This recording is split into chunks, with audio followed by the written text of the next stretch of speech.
अस्सलाम वालेकुम, नमस्कार, सत श्री अकाल एंड गुड इवनिंग। मैं हूँ आरज़ू काज़मी और आप देख रहे हैं पॉइंट ऑफ व्यू। आज आप जी देख रहे हैं हमारे साथ मीलज सरकार हैं और बहुत खूबसूरत सी मॉडल हैं और पाकिस्तान से मॉडल हैं और लेकिन मिस पाकिस्तान भी रह चुकी हैं और हम उनसे ये ज़रूर पूछेंगे कि पाकिस्तान में तो परमिशन ही नहीं है कि कोई किसी किस्म की कोई मिस वर्ल्ड या मिस यूनिवर्स मिस पाकिस्तान हो सकती है, तो फिर आप कैसे हैं? और सबसे पहले बहुत शुक्रिया कि आपने हमें जॉइन किया, thank you so much.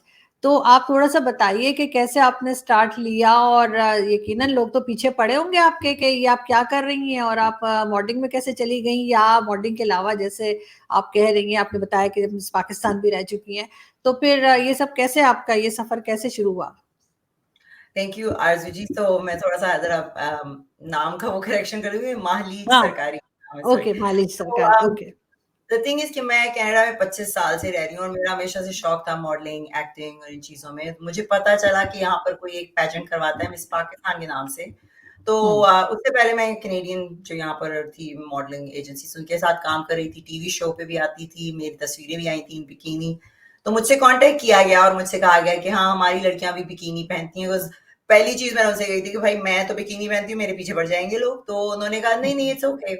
So I competed 2006 में मैंने कम्पीट किया, आई लॉस्ट। फिर मैंने दोबारा कम्पीट किया 2007 में और मैं वो जीती पेजेंट। तो पेजेंट यहाँ होता है, कनाडा में होता था and I am going back in 2007 तो बहुत हुँ, अरसा हो गया उसको। um, वो होते-होते सो आई वन दैट ईयर और उसी साल क्योंकि मुशर्रफ साहब उस वक़्त जो थे पावर में थे, तो एक बड़ी-सी न्यूज़ बनाई गई कि मैं जो हूँ मुशर्रफ साहब की बड़ी फ़ैन हूँ और मेरी एक साइड जो बाप की साइड है वो बलोच हैं। तो उस वक़्त बलोचों का और इनका बड़ा मामला चल रहा था which I didn't know about.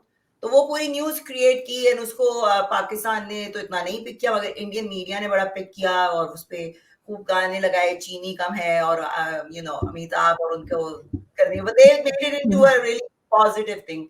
So anyways, it went on. फिर मैं पाकिस्तान भी गई इन 2009 मैंने वहाँ भी मीडिया में काम किया.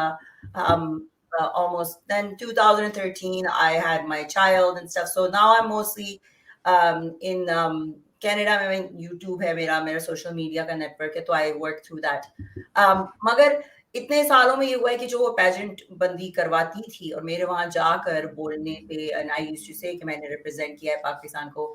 मेरी तस्वीर जो वायरल हुई थी उसमें बिकिनी में पाकिस्तान का फ्लैग पकड़ के खड़ी थी तो हुँ, उस वक़्त मुझे बहुत धमकियाँ आई थी और मुझे बहुत बलोच यहाँ पर भी धमकी दे रहे थे कि आप मुशर्रफ के बारे में कुछ नहीं बोलो। मगर मुझे उस वक़्त I was not much involved into politics. I didn't no कि क्या हो रहा था। मगर आज ये है कि आज मिस पाकिस्तान जो बंदी करवाती थी उसने पाकिस्तान में एक बंदी को पकड़ा है और like she is picking girls from Pakistan. Miss world और मिस यूनिवर्स में हम कम्पीट इस वजह से नहीं कर सकते हैं पाकिस्तानी लड़कियाँ क्योंकि उनकी रिक्वायरमेंट होती है कि लड़की जो है वो पाकिस्तान से ही जाए। I can go from Canada to compete in Miss world.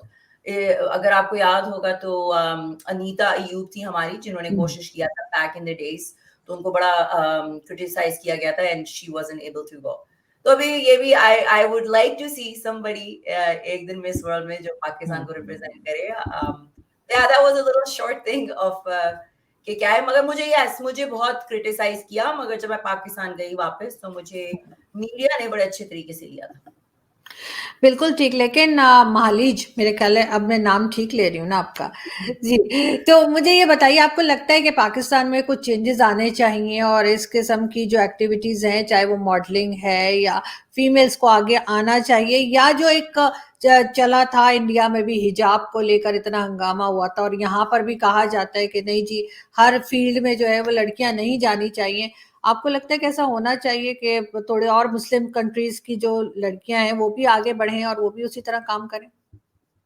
हाँ, नहीं ऑफ़ कोर्स होना चाहिए और अगर हम कंपेयर करें फ्रॉम जब पीटीवी के दिन होते थे, तो आप सिर्फ़ सर पे दुपट्टा होके बैठना हुँ, पड़ता था आपको, तो उससे बहुत डिफ़रेंस आया है। हुँ, अगर आप फ़ैशन टीवी जो चलता है वहाँ पर पाकिस्तान में उसमें देखें तो फ़ैशन शोज़ जो होते हैं उसमें लड़कियाँ ड्रेसेस भी पहनी हुई होती हैं, बहुत कुछ हुँ, होता है। अभी जो अवार्ड्स होते हैं हमारे, उन पे कितना क्रिटिसाइज़ किया जाता है हमारी मॉडल्स को कि देखो शोल्डर्स दिख रहे हैं, पीछे से है ऐसे, सो हुँ, इम्प्रूवमेंट तो आई है।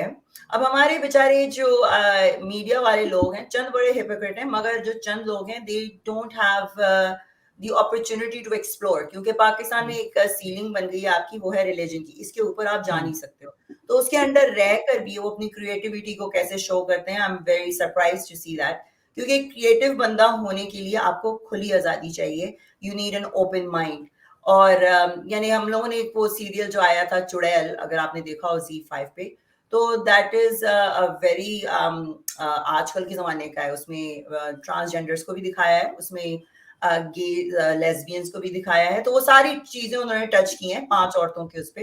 तो वी आर इम्प्रूविंग, मगर वही बात है ना कि हमको एक ग्लास में आपने एक शीशे में बंद कर दिया है, तो वी कैन गो देयर।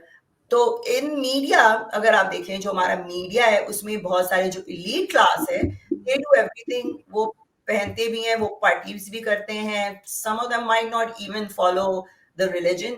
हमारे फैशन के डिजाइनर्स मोस्टली गे हैं, हमारे जो मेकअप आर्टिस्ट, हेयर स्टाइलिस्ट हैं, मोस्टली गे हैं, मगर ओपनली गे नहीं बोल सकते हैं क्योंकि फिर वो कंडेम हो जाता है, बट एवरीवन नोज कि वो गे हैं। So it's a very hypocritical society. अभी एक साहब थे जिनकी तस्वीर बड़ी वायरल हुई थी, बोतलें, शराब की बोतलें जलाते हुए। जितनी शराब मैंने पाकिस्तान में 4 महीने में पी थी, I didn't even drink 14 years in Canada. तो वो हिपोक्रेसी आ जाती है कि चंद आपको देखेंगे लोग जो आके बड़ी दीन की बातें करते हैं। फॉर एग्जाम्पल आमिर लियाकत को देख लें आप, तो वो एक नंबर के हिपोक्रेट थे, वो आके यहाँ पे दीन फैला रहे होते थे और पीछे उनकी हरकतें आप देख सकते हैं, व्हाट दे वर डूइंग। तो those people are already fighting within, और फिर जब मौलाना आ जाते हैं और हर वक्त उनके ऊपर भी इस्लाम नाफिज होता है, they are also sick of it. लेकिन ड्रिंक तो खैर मौलाना भी करते हैं, और बहुत से मौलाना तो ड्रिंक करके टीवी पर भी आते हैं और उसके बाद उनका झगड़ा भी हो जाता है। जो लोग वहां पे होते हैं उनके साथ डिबेट्स में हमने बहुत बार देखा है कि ड्रिंक कर कर आ गए, जिसमें मौलाना वो ताहिर अशरफी साहब भी जो है वो भी शामिल है। लेकिन साथ साथ जैसे आपने बात की हिपोक्रेट होने की, तो बिल्कुल पाकिस्तान में आपको लगता है कि वाकई में हम जो है वो दोहरी जिंदगी जीते हैं, यानी हमारा सामने कुछ और है और हम पीछे कुछ और है। यहाँ पर आपको लगता है कि इस किस्म का हिपोक्रेसी चलती है बहुत ज्यादा? पाकिस्तान में जी, पाकिस्तान में। पाकिस्तान में जब मैं गई थी पहली दफा आफ्टर डूइंग मिस पाकिस्तान, तो मुझसे कहा गया था आपने बंद कमरे में जो भी करना है, मगर जब बाहर निकलो ना तो वो सफेद चादर पहन के आपने निकलना है। तो मतलब ये कि आप कमरे के पीछे कुछ भी कर लो, बस बाहर ऐसे लगना है। तो इनको अल्लाह मियाँ का डर नहीं है इन लोगों को, अल्लाह मियाँ तो हर जगह देख रहा है आपको। इनको इंसानों का डर है कि इंसान ना पकड़ में आ जाए।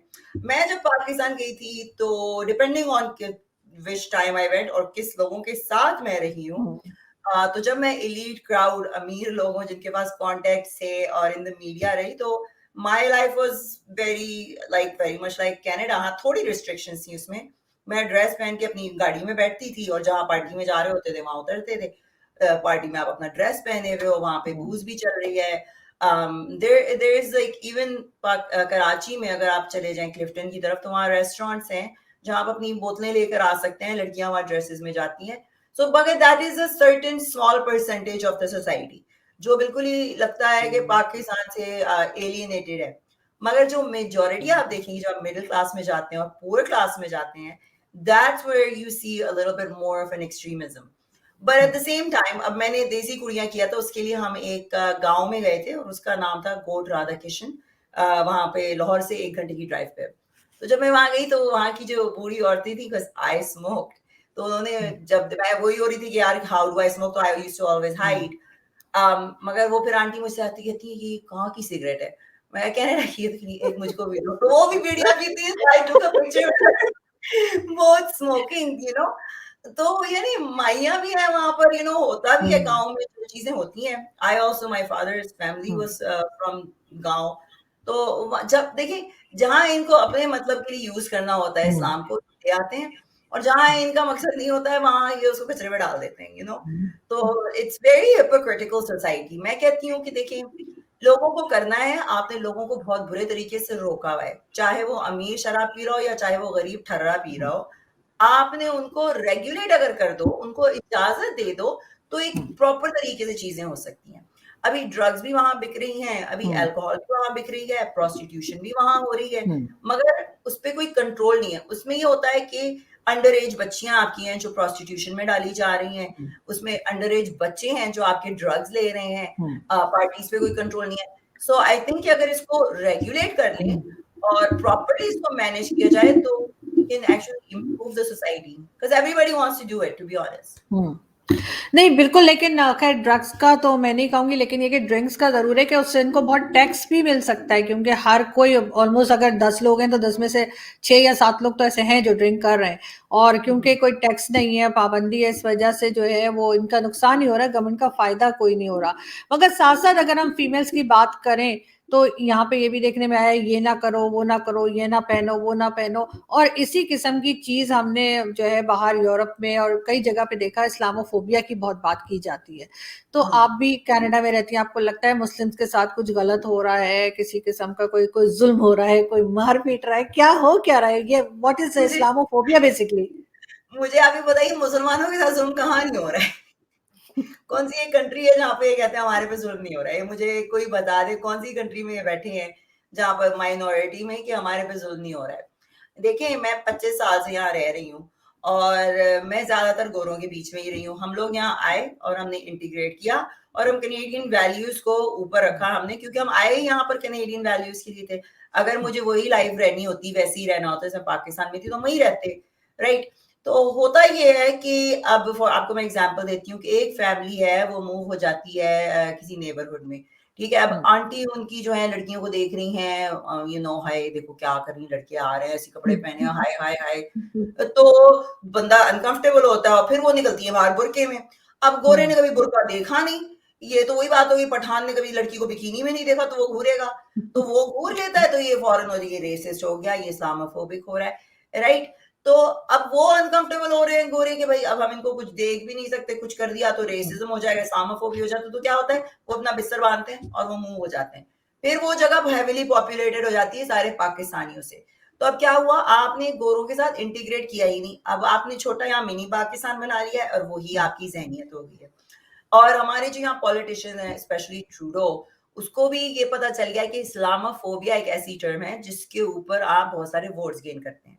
तो now this term was invented I believe in 1920s में, इन्होंने निकाली थी as a tool to shut up people basically, जो इस्लाम के ऊपर बात नहीं कर सकते हैं। तो मैं हर जगह, आज मैं रोहित शो पे थी तो मैं यही बता रही थी कि you have to differentiate Islam. Islamophobia is not an irrational fear. Phobia is an irrational fear. मगर इस्लाम का आपको रैशनल फियर हो सकता है इफ यू LGBTQ, अगर आप औरत है या आप इस्लाम को छोड़ चुके हैं, क्योंकि इस्लाम कहता है कि आपको मार देना चाहिए। तो मुझे एज एन एक्स मुस्लिम मुझे डर लगता है इस्लाम की आइडियोलॉजी से। मुस्लिम अलग है, मुस्लिम्स वो हैं जो इस्लाम को फॉलो करते हैं, और हमने देखा है कि मुसलमान एक हो सकता है जो 5 वक्त का नमाजी हो, और एक मुसलमान हो सकता है जो 5 वक्त का शराबी हो, so it could be two different kinds, so we can't judge. We can say Muslim phobia है, मगर Islamophobia is no such term. In the whole time जो मैं आ रही हूँ, इक्का दुक्का केसेस के उसमें आए हवाले जहां पर मुसलमानों को मार दिया गया। लास्ट ईयर एक केस आया था लंदन में, जहां पूरी फैमिली पे एक बंदे ने गाड़ी चढ़ा दी थी, और उसका केस अभी है कोर्ट में। So we don't know कि उसने क्या किया था, what happened. मगर अगर आप देखें तो जितने मुसलमानों ने यहाँ पर उस आइडियोलॉजी को लेकर बम फाड़े हैं और लोगों को करा है कनाडा में, तो उस पर कोई बात नहीं करता है। अब आई एम प्रीटी श्योर कि आपको नहीं किसी ने बताया होगा कि यहाँ पर एक डैनफोर्थ पे I believe couple years ago एक शूटिंग हुई थी, जिसमें वो बंदा पाकिस्तानी था, और उसने ज्यादातर औरतों को मारा था, गोरों को मारा था। उसके भाई जो था उसके पास से, यानी इनके घर से बहुत सारा पता नहीं कौन सा केमिकल है वो निकला था, एंड किसी को पता ही नहीं चली, न्यूज खत्म हो गई बिल्कुल। उसको वो कर कर आके कि वो ही इज मेंटली अनस्टेबल करके उसको अंदर कर दिया गया। तो इस्लामोफोबिया इज अ टूल जिसे आप देखते हैं इंडिया में भी और दूसरे मुल्कों में यूज हो रहा है। पॉलिटिशियंस इसको यूज कर रहे हैं to gain the Muslim sympathy and vote, क्योंकि मुसलमान कहते हैं देखो ये हमारे इस्लाम के लिए वो कर रहा है। फिर आपने यही चीज देखी, इमरान खान ने इसको एज अ टूल यूज किया। वो मसीहा बन निकले थे जब फ्रांस में हुआ था, तो यूएन में पहुंच गए थे कि अब सारे मुसलमान है, देखो ये हमारा खलीफा है, ये इस्लाम पे हमारी गुस्ताखी रोकेगा और ये करेगा वो करेगा। तो ये जो ब्लास्फेमी का लॉ है ना पाकिस्तान में, ये हम पे यहाँ कनाडा में थोपना चाह रहे हैं या वेस्ट में थोपना चाह रहे हैं। तो अब ये लड़ाई आ गई है कि वेस्ट क्या करेगा, अपनी वेस्टर्न वैल्यूज रखेगा या वो इनके अंदर दब जाएगा। France took a very good stand on this, और इन द फ्यूचर सारी वेस्टर्न कंट्रीज को स्टैंड लेना पड़ेगा, क्योंकि इनका ये कि आप इनको उंगली देते हैं तो ये पूरा हाथ ही खींच लेते हैं। लेकिन आप मुझे ये भी बताइए कि पाकिस्तान का इम्प्रेशन क्या है? जैसे आप कनाडा में हैं, वहाँ पे लोग क्या सोचते हैं, क्या समझते हैं, उनको क्या लगता है कि पाकिस्तान कैसा चल रहा है? यहाँ पे जो गवर्नमेंट्स आ रही हैं, वो ठीक से हैंडल कर पा रही हैं या नहीं कर पा रही? और इस किस्म की प्रॉब्लम जैसे अभी हम एफएटीएफ में भी फँसे हुए थे, बल्कि अभी भी हैं, फँसे ही हुए हैं वहीं पे। लेकिन ये कि हम एफएटीएफ में भी हैं, साथ-साथ आईएमएफ के लोन्स भी लेते चले जा रहे हैं, तो वहाँ पे जो ओवरसीज़ पाकिस्तानीज़ हैं, वो क्या समझते हैं? उनको लगता है कि सब कुछ ठीक चल रहा है और या फिर वो समझते हैं कि नहीं कुछ और होना चाहिए यहाँ पर? Arzoo ji, I will be very honest with you, मैं बहुत ही कम ओवरसीज़ जो यहाँ पाकिस्तानी कम्युनिटी है, उनके साथ बातचीत करती हूँ। हुँ। मैं गोरों के एरिया में रहती हूँ, मैं अकेली यहाँ पर हूँ, बट गोरे तो भी क्या आई सोचते हैं? पाकिस्तान को तो सभी देखते हैं। हाँ, व्हाट नहीं, दे थिंक? गोरे जो है ना यहाँ के, मैं आपको बताती हूँ, गोरे जो है ना यहाँ पे, जिस गोरे से मैं मिली और कभी-कभार मैं जब हाँ। उनसे ये बातें करती हूँ ना, तो उनका ये होता है, "oh, we treat everyone nicely, we welcome everyone, we don't want to जज एनीबॉडी।" दे डोंट केयर, वो अपने 9 टू 5 जाते हैं, अपने बच्चे पाल रहे हैं और उनको पता ही नहीं है कि वाक़ई में उनके मुल्क में खुद क्या हो रहा है। They don't know. हुँ। उनको नहीं पता कि इस्लामोफोबिया मोशन आ गया है। ये एक एक टिपिकल चीज़ मैं देखो बता रही हूँ। फिर जो पॉलिटिक्स में गोरे हैं, तो वो ऐसे हैं कि उन्होंने इस्लाम पे, यानी बहुत सारी टर्मिनोलॉजी है, तकिया हो गया, मुझे भी नहीं पता होता था, मैंने गोरों से सीखा। तो उनको उनको पता है कि इस्लाम की क्या आइडियोलॉजी है। There is a small percentage, मगर उनको पता है कि किस तरीके से ये आइडियोलॉजी यहाँ टेक ओवर कर सकती है। मगर फिर क्या होता है कि अगर जैसे अभी ये कनाडा में जो प्रोटेस्ट हुआ था ट्रकर्स का, तो हुँ। हमारे प्राइम मिनिस्टर ने आगे कहा था, ये सारे नाज़ीज़ हैं, ये सारे रेसिस्ट हैं, ये सारे इस्लामोफोबिक हैं, ये सारे होमोफोबिक हैं। यानी वो प्रोटेस्ट करने से आप इस्लामोफोबिक भी बन गए, क्योंकि आप उनकी लाइन में नहीं बोल रहे थे, राइट? अगर आप इस्लाम को थोड़ा-सा भी क्रिटिसाइज़ करते हो, तो आप फौरन वो बन जाते हो and you are racist. First of all, Islam doesn't have a race. आप गोरा भी हो सकता है, मुसलमान, चीना भी हो सकता है, सॉरी चाइनीज़ भी हो सकते हैं, एंड यू नो ज़ाफ़ाम जो होते हैं वो भी हो सकते हैं। तो it's not a race, it's an ideology. लोगों को ये टर्मिनोलॉजी जो है सीखना बहुत ज़रूरी है, क्योंकि जब आप डिबेट्स में बैठे हैं या आपके ऊपर फौरन इस्लामोफोबिया रेसिस्ट बोलकर चुप कराने की कोशिश करते हैं, तो उनको ये क्लियर करें कि आप ये इल्जाम जो लगा रहे हैं, it's very invalid and it doesn't work on me. तो अब ये गोरों ने भी ये सीख लिया है एंड इसी तरह से मैं देखती हूँ कि चंद लोग ऐसे हैं जो थोड़ा एक्सट्रीम पे जा रहे हैं, क्योंकि उनकी गवर्नमेंट उनका नहीं सुन रही है एंड दे कैन सी कि ये जो चीज है आकर किस तरह से हमारे डेमोग्राफिक को और हमारे कल्चर को चेंज कर रही है। And nobody wants sharia law here, I don't want sharia law here. इसका मतलब ये थोड़ी कि कोई भी मुसलमानों नहीं से चाहता। यहाँ एग्जैक्टली। भी कोई नहीं चाहता, पाकिस्तान में भी कोई नहीं चाहता, ये सिर्फ बातें करते हैं, लेकिन सभी डरते हैं, सब चाहते हैं कि यहाँ पे कोई भी नहीं चाहेगा कि अफगानिस्तान बन जाए या उसका इस किस्म का कोई शरिया लॉ जो है वो यहाँ पर आए। लेकिन फिर भी आप जैसी फीमेल्स हैं मौजूद और आपको बोलना चाहिए, आपको आवाज उठानी चाहिए, बात करनी चाहिए, ताकि पता लगे लोगों को कि पाकिस्तान से ऐसे भी लोग मौजूद हैं जो सही बात भी करते हैं। थैंक यू सो मच कि आपने आज ज्वाइन किया and I hope to see you soon again. Thank you. Thank thank you you so much. So much. Thank you.